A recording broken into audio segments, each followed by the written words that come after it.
Pelajaran Sekolah Sabat Minggu 13 April 2025, pelajaran ketiga triwulan kedua.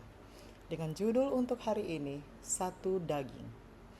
Beberapa metafora Alkitabiah menggarisbawahi kedekatan yang diinginkan Tuhan bagi umat manusia lebih dari sekadar pernikahan. Metafora ini begitu sering digunakan dalam narasi Alkitabiah dan muncul dengan sangat jelas dalam Wahyu, sehingga sangat penting bagi pelajar Alkitab untuk memahami apa yang Tuhan maksudkan ketika Dia menggunakannya dalam firman. Bacalah Kejadian 2 ayat 35, Kejadian 2 ayat 23 sampai 25 dan Efesus 5 ayat 29 sampai 32.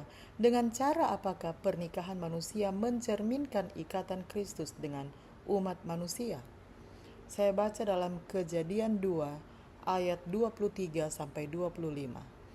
Lalu berkatalah manusia itu, "Inilah dia, tulang dari tulangku dan daging dari dagingku. Ia akan dinamai perempuan sebab ia diambil dari laki-laki. Sebab itu seorang laki-laki akan meninggalkan ayahnya dan ibunya dan bersatu dengan istrinya sehingga keduanya menjadi satu daging. Mereka keduanya telanjang, manusia dan istrinya itu, tetapi mereka tidak merasa malu." Efesus 5 ayat 29 sampai 32. Sebab tidak pernah orang membenci tubuhnya sendiri, tetapi mengasuhnya dan merawatinya, sama seperti Kristus terhadap jemaat, karena kita adalah anggota tubuhnya.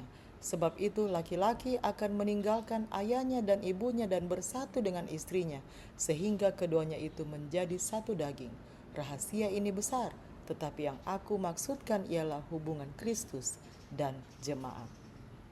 Pada suatu kesempatan ketika Yesus berbicara kepada orang-orang Farisi, Dia mengutip catatan kejadian tentang pernikahan Adam dan Hawa yang dengan cepat orang-orang Farisi mengajukan pertanyaan, "Jika demikian, apakah sebabnya Musa memerintahkan untuk memberikan surat cerai jika orang menceraikan istrinya?" Matius 19 ayat 7. Musa tentu saja dianggap sebagai nabi pendiri bangsa. Bayangkan menanyai pendiri institusi pernikahan dengan mengadu domba dia dengan nabinya sendiri. Niat mereka adalah seperti perlakuan mereka terhadap Yesus. Mereka sering berusaha membuktikan bahwa ajarannya bertentangan dengan kitab suci. Pernikahan seumur hidup yang setia adalah yang ideal yang ditetapkan oleh Tuhan pada penciptaan umat manusia. Sayangnya, umat manusia yang jatuh merusak karunia mendasar ini dari Tuhan. Mungkin mengingat pentingnya yang kitab suci tugaskan untuk pernikahan, bukanlah suatu kebetulan bahwa institusi tersebut selalu diserang tanpa henti.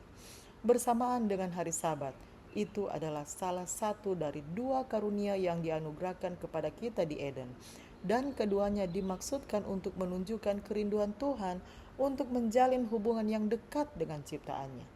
Pernikahan, perpaduan karib dari dua orang yang tidak sempurna, akan selalu menimbulkan ketegangan. Perkawinan antara gereja dan Kristus adalah perpaduan antara juru selamat yang sempurna dengan mempelai wanita yang sangat tidak sempurna. Namun demikian, kita dapat belajar tentang kasih Tuhan dari apa yang ditawarkan oleh pernikahan yang baik. Berikut adalah 3 prinsip untuk pernikahan. Pertama, ampunilah pasangan Anda, betapapun tidak layak, sama seperti Kristus mengampuni kita, betapapun kita tidak layak. Kedua, terimalah pasangan Anda dengan segala kekurangannya, sama seperti Kristus menerima kita dengan segala kekurangan kita. Ketiga, sama seperti Kristus mendahulukan kita daripada dirinya, tempatkan pasangan Anda mendahului diri Anda sendiri. Bagaimanakah ketiga prinsip berdasarkan Injil ini dapat membantu kita bukan hanya untuk memahami bagaimana Tuhan berhubungan dengan kita, tetapi juga membantu setiap pernikahan? Demikianlah bacaan pelajaran Sekolah Sabat Minggu 13 April 2025. Sampai bertemu di bacaan pelajaran Sekolah Sabat hari berikutnya. Tuhan memberkati.